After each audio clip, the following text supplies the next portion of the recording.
Meus irmãos, quero convidá-los a abrirem a palavra do Senhor no Evangelho segundo Lucas, capítulo de número 14. Nós leremos dos versos 25 a 33.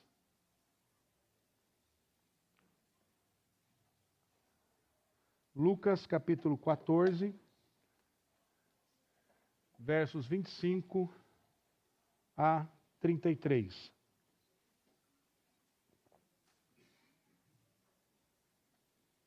Assim nos diz a palavra do nosso Deus.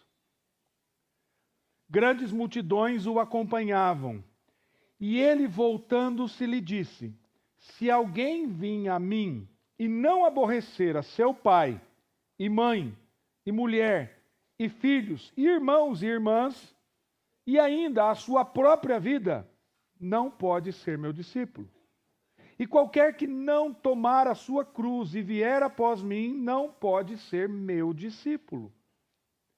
Pois qual de vós, pretendendo construir uma torre, não se assenta primeiro para calcular a despesa e verificar se tem os meios para concluir? Para não suceder que, tendo lançado os alicerces e não a podendo acabar, todos os que a virem zombarem dele, dizendo: Este homem começou a construir e não pode acabar. Ou qual é o rei que, indo para combater outro rei, não se assenta primeiro para calcular se com 10.000 homens poderá enfrentar o que vem contra ele com 20.000? Caso contrário, estando o outro ainda longe, envia-lhe uma embaixada pedindo condições de paz. Assim, pois, todo aquele que dentre vós não renuncia a tudo quanto tem, não pode ser meu discípulo. Quero convidá-lo mais uma vez a fechar os seus olhos, baixar a sua cabeça e vamos fazer uma oração nesse momento. Pai amado, nós estamos diante da sua palavra, celebrando neste dia o fato de estarmos na sua presença. E agora nós rogamos, Deus, que por intermédio da exposição da Escritura o Senhor fale ao nosso coração. E que sejamos instruídos pelo Senhor, direcionados pelo Senhor e transformados pelo Santo Espírito. Que as palavras dos meus lábios e o meditar do meu coração sejam agradáveis na tua presença, meu Senhor, minha rocha, meu Redentor, amado da minha alma, em nome de Jesus. Amém. Meus amados, há momentos na nossa vida em que o chamado de Deus ele não chega suave, como uma brisa. Não chega de maneira tranquila, mas ele chega de forma firme, direta e às vezes totalmente diferente do que talvez desejaríamos. Totalmente diferente do que esperávamos. Quando nós pensamos no Natal, e aí ontem a minha esposa me mandou um vídeo dizendo: olha como a cidade está linda. Faz muitos anos que a cidade de São Paulo não está decorada como foi decorada neste ano para o Natal. E o viaduto ali da Santa Efigênia está bonito, a Paulista diz que está bem iluminada, e tem outros lugares da cidade, o pátio do colégio, lá na Catedral da Sé está tudo iluminado, bem lindo, bonito. E olha só, e a gente quando pensa no Natal, a gente pensa nisso, não é? A cidade bonita, iluminada, a decoração. Quando nós pensamos no Advento, nós pensamos muitas vezes em cenas como essas. Luzes brilhando, melodias e corais cantando. E aí nós temos aquela ideia no nosso imaginário daquele presépio, da manjedoura, de uma cena bela, linda. Mas a verdade bíblica é que a vinda de Cristo traz consigo um chamado radical. O advento não é apenas o anúncio do Deus que veio, mas ele é a convocação que toda a vida seja reorganizada, reorientada em torno do Deus que entra na minha história e na sua história. Imagine alguém observando Jesus. Quando Jesus veio a esse mundo, viveu entre nós, e agora ele está no seu ministério, ele cura pessoas, ele acolhe pessoas, ele ensina, ele alimenta multidões. Isso faz o quê? Isso atrai muitas pessoas. Muitas pessoas vêm até Jesus, porque quem não quer ser curado? Quem não quer ter as suas dores aliviadas? Quem não quer ser ensinado pelo Filho de Deus, o Emanuel, Deus conosco? Com certeza, eu e você estaríamos lá seguindo ele. Porém, quando as multidões se aproximam, Jesus ele não tem um discurso suave. Pelo contrário, ele aprofunda esse discurso. E aqui no Evangelho de Lucas, no capítulo 14, ele está rodeado por muitas pessoas que querem segui-lo. Mas talvez muitas dessas pessoas estavam lá pelos benefícios que Jesus dava a eles, e não pela resposta a esse chamado radical.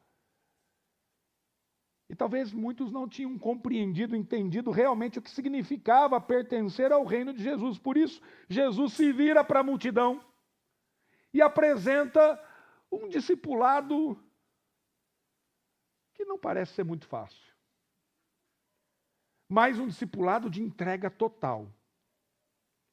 Agora, nós, nesse primeiro domingo do Advento, nós celebramos e começamos a celebrar a vinda do Rei, do Messias, do maravilhoso Conselheiro, do Príncipe da Paz.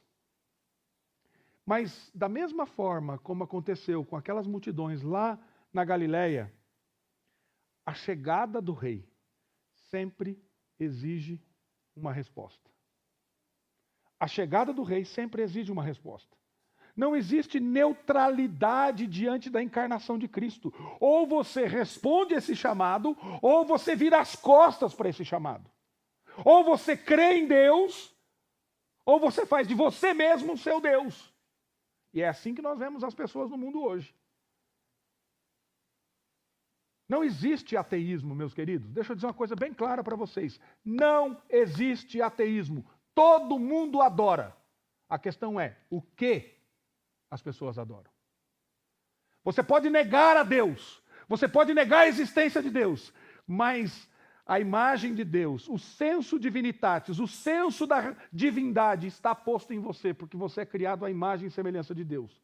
Então você querendo ou não, você vai adorar, porque Deus lhe fez assim. E aí você vai adorar o seu trabalho,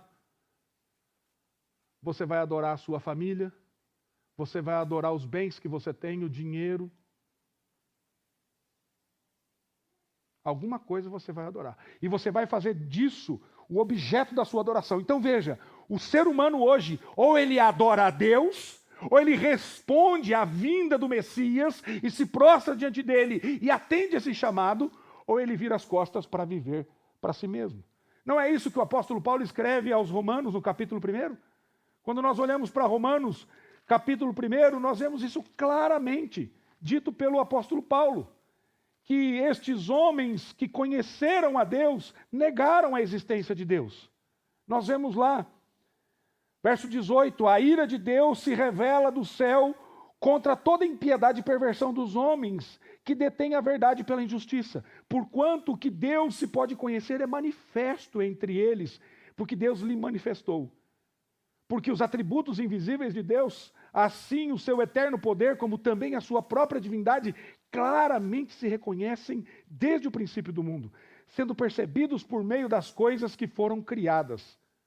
Tais homens são, por isso, indesculpáveis. O que o apóstolo Paulo está dizendo?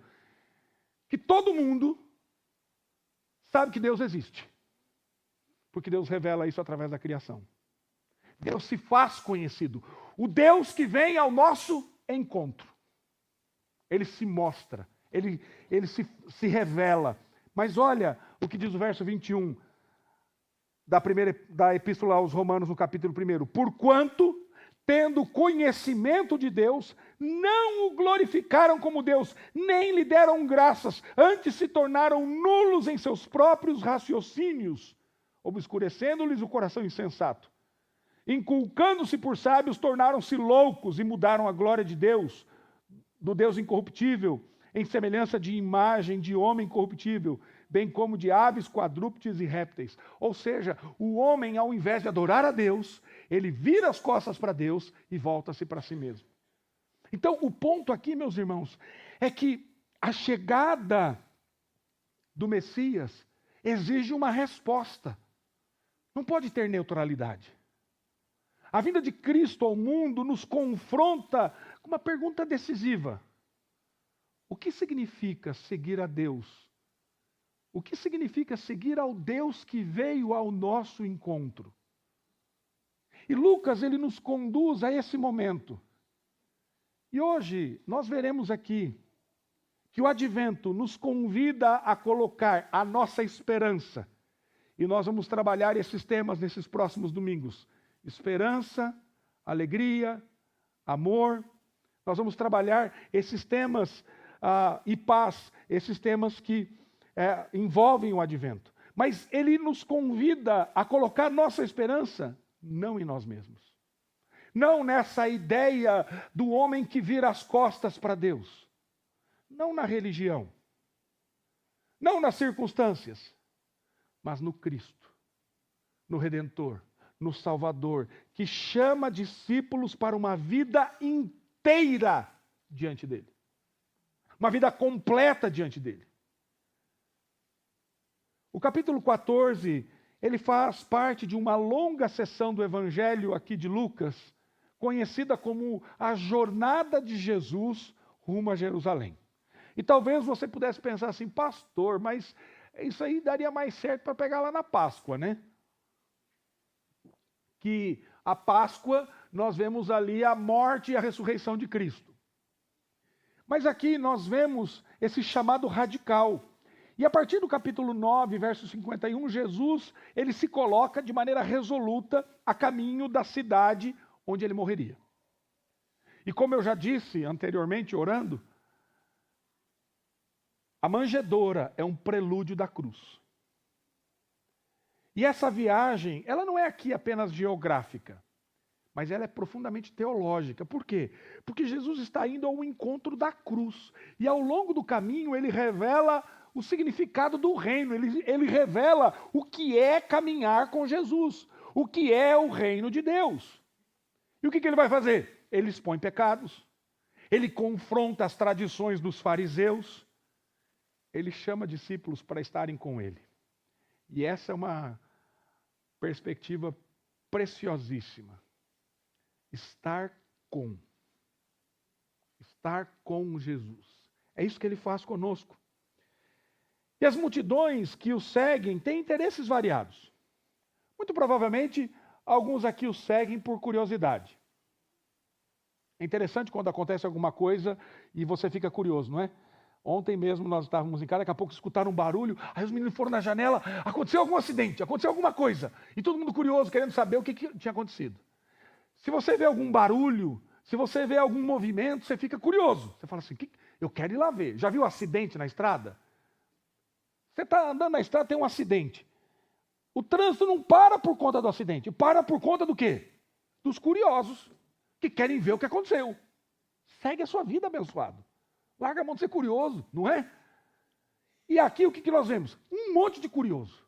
Eu quero ir lá ver. Eu me lembro de uma situação que eu nem crente era ainda. Eu era adolescente, e olha só, não sei se eu já contei isso aqui. E aí uma vez, diz que tinha uma moça que estava possuída de um espírito maligno. E já estava há dias na igreja presbiteriana em Coronel Vivida. E aí estava na casa do pastor. E era vigília de oração o tempo todo para a menina ficar liberta. E a minha mãe, mulher de oração, semana que vem ela está aqui, com a graça de Deus, vindo lá de Santa Catarina, e reuniu a turma lá para orar, e eu falei assim, quero lá ver a mulher possessa do demônio. Eu quis ir lá ver, e fui eu e um amigo meu, que não era crente também.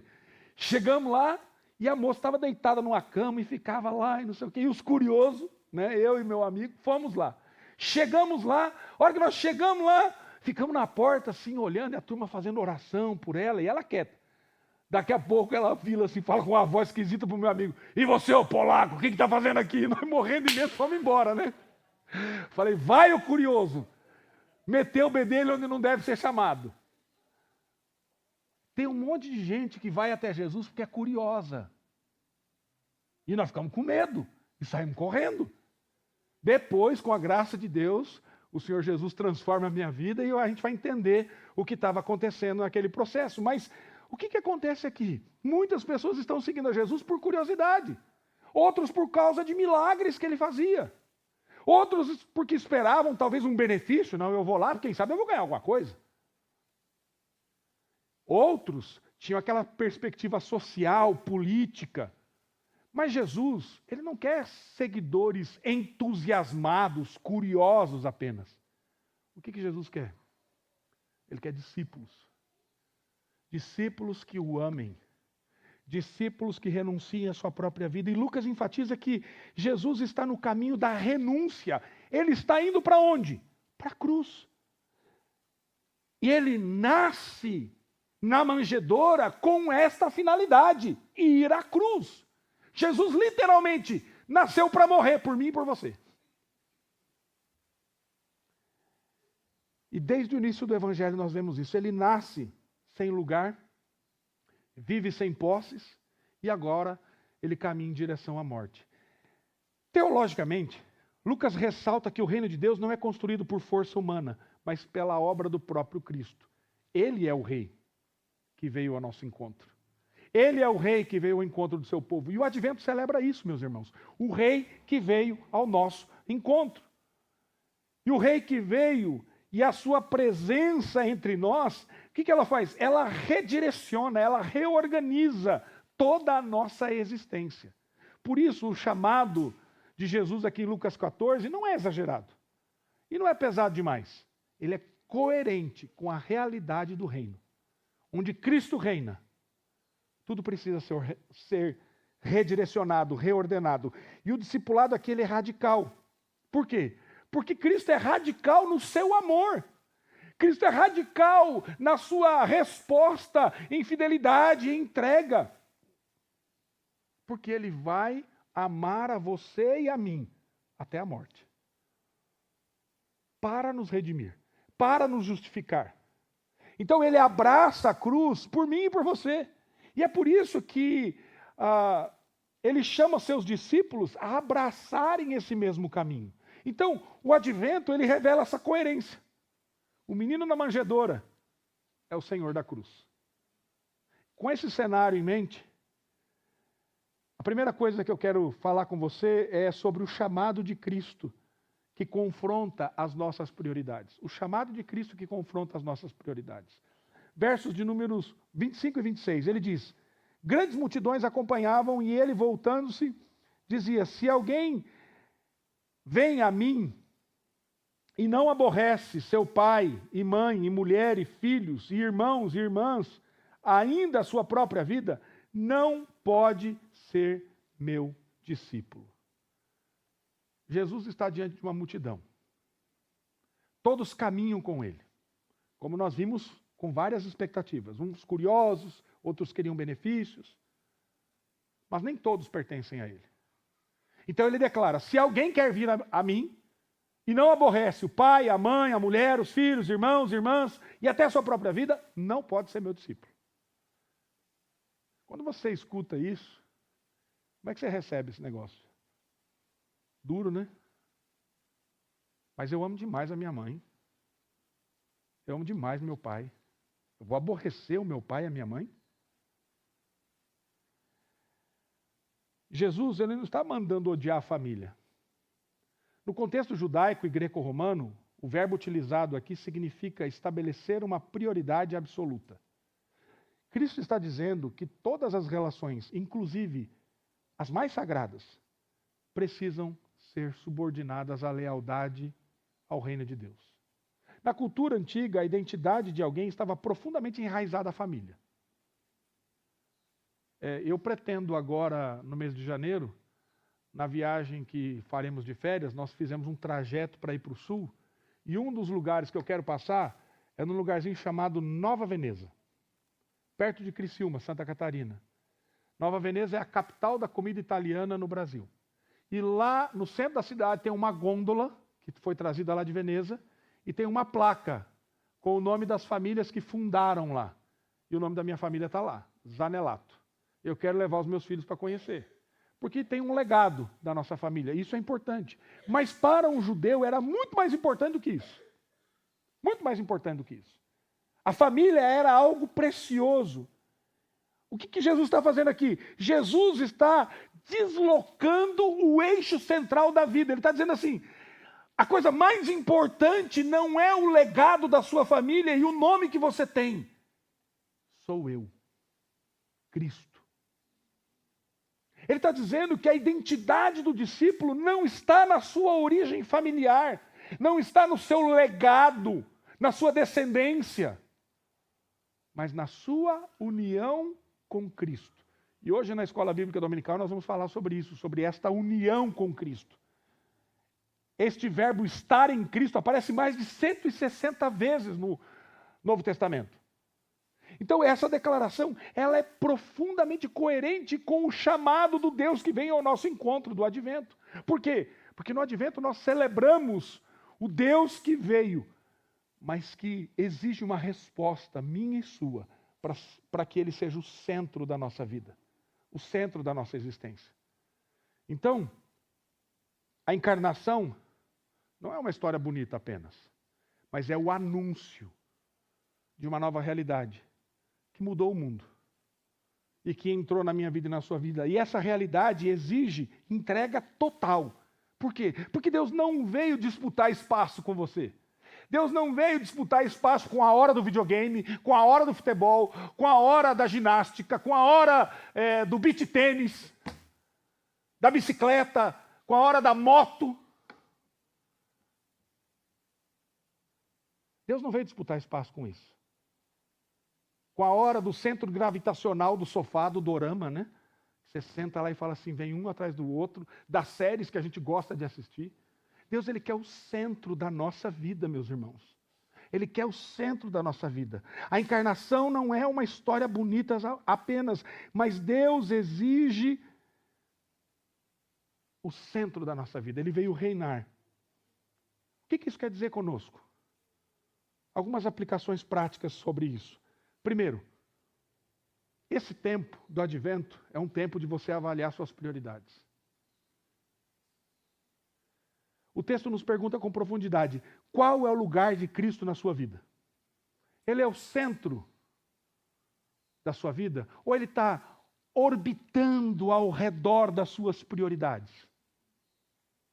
Segundo, o discipulado não aceita a concorrência afetiva. Não se trata de abandonar as pessoas, mas de amar a Cristo de forma tão profunda que esse amor redefine todos os outros amores que você tem.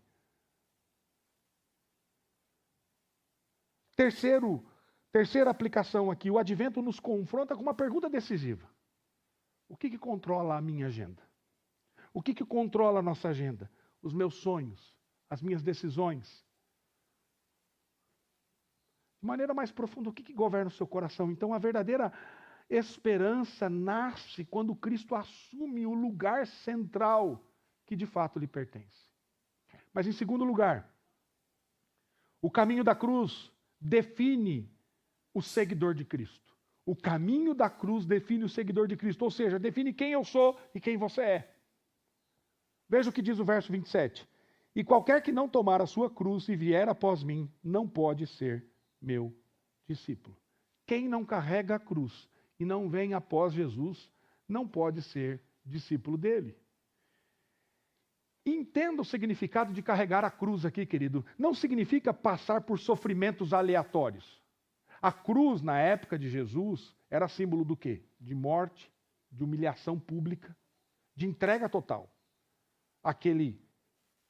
Aquela situação. A pessoa que carregava a cruz estava indo para a execução. E Jesus está dizendo que seguir a ele envolve morte. Morte do quê? De eu mesmo. Morte de mim mesmo. Renúncia diária. E a decisão consciente de deixar de ser o Senhor da minha própria vida, para que Ele seja o Senhor da minha vida. O mais belo é que Cristo não chama ninguém a fazer algo que Ele não tenha feito. O Evangelho de Lucas mostra que Jesus é aquele que viveu exatamente o que ensinou a nós e que exige de nós. Ele nasce em humildade, ele vive em simplicidade, ele caminha resolutamente em direção à morte por amor ao seu povo, aos seus eleitos. E o discipulado, meus irmãos, é simplesmente uma continuidade, uma continuação do caminho de Jesus na vida de cada um de nós. E é aqui que o advento se conecta de maneira mais profunda. A manjedoura e a cruz não podem ser separadas. Quando nós olhamos para aquele bebê, aquele menino que nasce, nós precisamos enxergar o quê? O Salvador, o Redentor. Ele veio ao mundo para carregar a cruz e nos chamar para caminharmos este mesmo caminho de renúncia de nós mesmos, de entrega total ao Senhor. É essa a ideia do texto. Então a cruz, ela explica o Natal, tanto quanto a manjedoura explica a cruz. Então seguir a Cristo, meus irmãos, exige renúncia. E pensando na aplicação disso, é morte diária do meu orgulho. Carregar a cruz significa matar o desejo de controle, de autonomia que eu tenho. Lembra aquilo que eu disse de Romanos? Que as pessoas viram as costas para Deus. Por que nós viramos as costas para Deus? Porque nós somos orgulhosos. Porque nós queremos ser deuses. Eu quero estar no controle da minha vida. Eu quero fazer a gestão da minha agenda e de tudo aquilo que eu tenho. Eu quero dizer como que eu tenho que gastar o meu dinheiro, como é que eu tenho que investir meu tempo nos relacionamentos.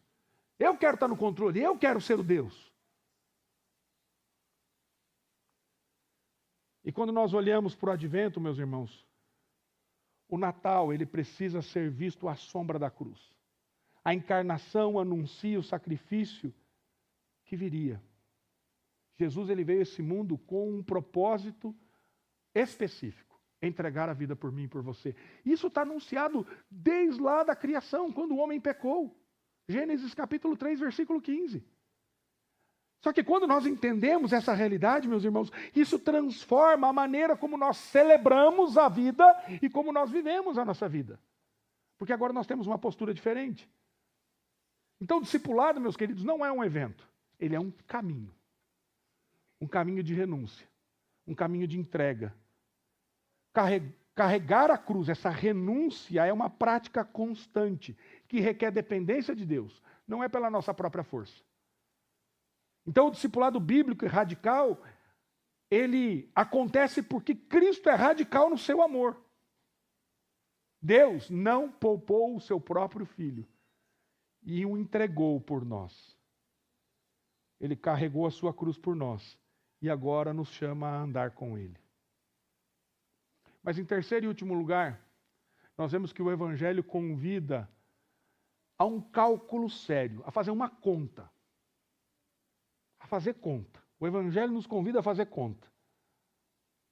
E é uma renúncia confiante. Olha só o que diz o verso 28 até o 33. Pois qual de vós, pretendendo construir uma torre, não se assenta primeiro para calcular a despesa e verificar se tem os meios para concluir? Para não suceder que, tendo lançado os alicerces e não a podendo acabar, todos os que vieram zombem dele, dizendo: este homem começou a construir e não pôde acabar.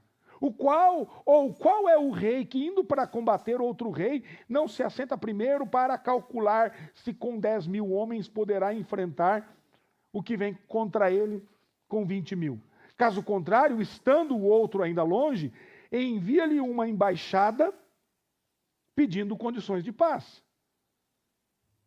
Assim, pois, todo aquele que dentre vós não renuncia a tudo quanto tem, não pode ser meu discípulo. Jesus apresenta duas parábolas aqui. A primeira fala de um homem que deseja construir uma torre. E o que ele tem que fazer? Calcular. Ele tem que calcular o custo. Quanto ele vai gastar? Quanto tempo? Quanto dinheiro vai ser investido? E até Jesus diz assim: faça isso para não ser motivo de escárnio. Para você começar alguma coisa e não terminar. Já aconteceu assim com você? Eu me lembro que eu começava algumas coisas, me colocava na aula de não sei o quê, e aí desistia. Meu pai me colocava lá. Aí colocava na aula de outra coisa, desistia. E aí eu lembro que meu pai me colocou no curso de datilografia. Você fez datilografia? Eu fiz. A, S, D, F, G. Tim! Né? Tantos toques por minuto. Eu falei assim. E aí eu tinha aquele estigma, né? Comece e não termina, comece e não termina. Eu falei, eu vou terminar. Eu vou até o fim. E eu fui até o fim.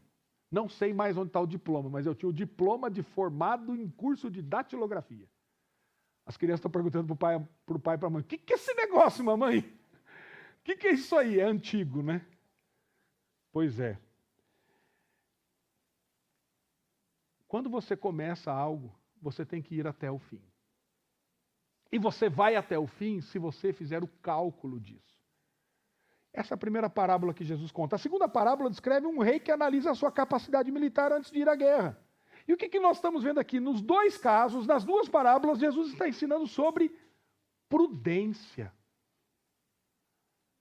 Sobre um realismo espiritual. Queridos, o discipulado é um caminho que exige renúncia total. Não existe discipulado pela metade. Não dá para você ir a Jesus, e infelizmente hoje, o que nós temos visto? Nós temos visto igrejas, pastores, que pregam um evangelho que faz coceira nos ouvidos. O Luciano fica brincando comigo, né? Todo mundo é o que, Luciano? Pecador. Né? Ele ouviu, todo mundo é pecador, pastor. Eu falei, exatamente, todos nós somos pecadores. Só que você sabia que tem algumas igrejas que não se fala mais de pecado? É um evangelho pela metade. Venha para as bênçãos de Deus e deixe a exigência do discipulado de lado. Só que esse não é o evangelho que a gente vê na Bíblia. É o texto que está dizendo, não sou eu que estou dizendo. Se você não aborrecer seu pai, sua mãe, sua mulher, seus irmãos, você não é meu discípulo. Ou seja, se você não colocar Jesus em primeiro lugar, não renunciar a você mesmo, carregar a sua cruz, você não é discípulo de Jesus. E aí vem uma advertência minha a você. Que tipo de caminhada que eu tenho com Jesus? É uma caminhada que é só na hora da bênção?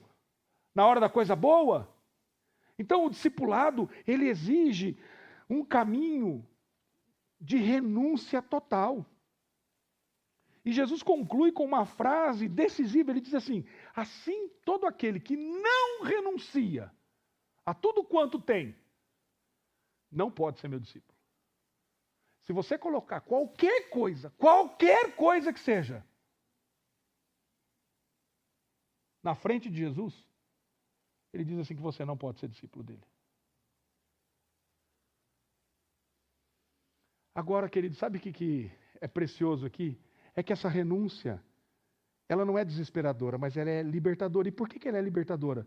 Porque renunciamos a tudo, não para ficarmos vazios, mas para sermos preenchidos pelo Cristo que veio ao nosso encontro. A renúncia não é perder, mas é ser transformado. Quem perde a sua vida por minha causa, este a encontra. Quem entrega tudo recebe mais do que poderia imaginar. E no contexto do advento, isso ganha ainda mais significado. Porque a esperança do advento não se fundamenta na capacidade humana, mas na obra redentora de Cristo Jesus, esse Cristo que veio ao nosso encontro. E por que nós renunciamos? Porque agora nós confiamos. Nós entregamos porque nós esperamos.